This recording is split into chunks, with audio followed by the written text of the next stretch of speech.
ಸ್ವಾಮಿ ವಾರ್ಷಿಕ ಮಹಾಜಾತ್ರೆಯ ನಿಮಿತ್ತ ಮಂಗಳವಾರ ಪಟ್ಟಣದ ಹೊರಮಠದಿಂದ ಒಳಮಠದವರೆಗೆ ವಸಂತೋತ್ಸವ ಕಾರ್ಯಕ್ರಮದ ನಿಮಿತ್ತ ಅದ್ದೂರಿ ಪಲ್ಲಕ್ಕಿ ಉತ್ಸವ ನಡೆಯಿತು. 1 ಕಿಲೋಮೀಟರ್ ದೂರದವರೆಗೂ ಪಟ್ಟಣದ ರಾಜಬೀದಿಯಲ್ಲಿ ಮೆರವಣಿಗೆ ವಿಜೃಂಭಣೆಯಿಂದ ಸಾಗಿತು.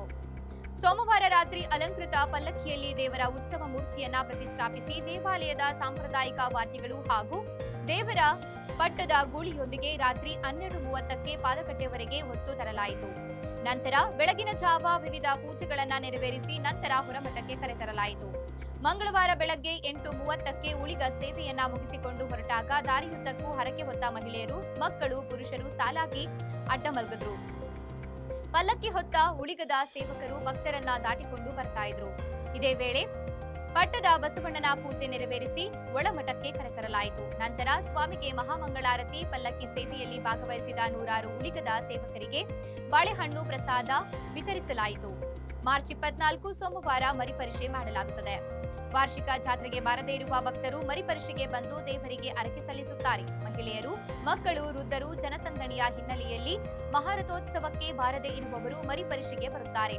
ಮುಂದಿನ ವರ್ಷದ ವಾರ್ಷಿಕ ಜಾತ್ರೆ ಮುನ್ನುಡಿಯಾಗಿ ಇದನ್ನು ಆಚರಿಸುತ್ತಾರೆ ಎಂಬ ಪ್ರತೀತಿ ಇದೆ ಎಂದು ಪಟ್ಟಣದ ದಳವಾಯಿ ರುದ್ರಮುನಿ ಮಾಹಿತಿಯನ್ನ ನೀಡಿದ್ದಾರೆ. ಇದೇ ಸಂದರ್ಭದಲ್ಲಿ ದೊರೆ ತಿಪ್ಪೇಸ್ವಾಮಿ, ಉಮೇಶ್, ರುದ್ರಮುನಿ, ತ್ರಿಶೂಲ್ ಕುಮಾರ್, ಕಾಂತ್ರಾ ಸೇರಿದಂತೆ ನಾಯಕನಹಟ್ಟಿ ಸಮಸ್ತ ಗ್ರಾಮಸ್ಥರು, ಸುತ್ತಮುತ್ತಲಿನ ಸರ್ವ ಭಕ್ತಾದಿಗಳು ಉಪಸ್ಥಿತರಿದ್ದರು. ಶ್ರೀ ಗುರು ತಿಪ್ಪೇರುದ್ರ ಸ್ವಾಮಿಯ ಜಾತ್ರಾ ಮಹೋತ್ಸವ ಹಾಗೆ ನಂತರ ಬರುವಂತ ದಿನದ ಸಾಯಂಕಾಲ ವಸಂತೋತ್ಸವ ನಡೆದು ಅಲ್ಲಿಗೆ ಜಾತ್ರೆ ಸಂಪನ್ನ ಆಗುತ್ತೆ.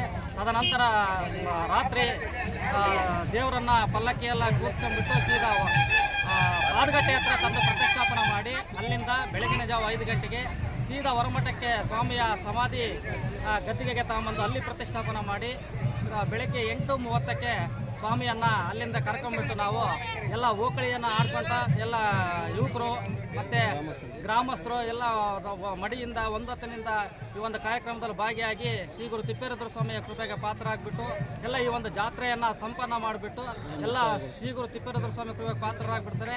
ಇಲ್ಲಿಗೆ ಈ ಒಂದು ನಮ್ಮ 2025ನ ಜಾತ್ರಾ ಮಹೋತ್ಸವ ಮುಕ್ತಾಯ ಆಗುತ್ತದೆ.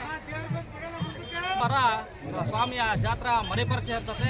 ಎಲ್ಲ ಭಕ್ತಾದಿಗಳು ಈ ಒಂದು ಮರಿಪರೀಕ್ಷಾ ಕಾರ್ಯಕ್ರಮದಲ್ಲಿ ಭಾಗವಹಿಸಿ ಸ್ವಾಮಿಯ ಕೃಪೆಗೆ ಪಾತ್ರರಾಗಬೇಕಂತ ನಾಯಕಟ್ಟೆ ಗ್ರಾಮದ ಪರವಾಗಿ ಸುತ್ತಮುತ್ತಲ ಗ್ರಾಮಸ್ಥರ ಕೇಳ್ಕೊಳ್ತಾರೆ.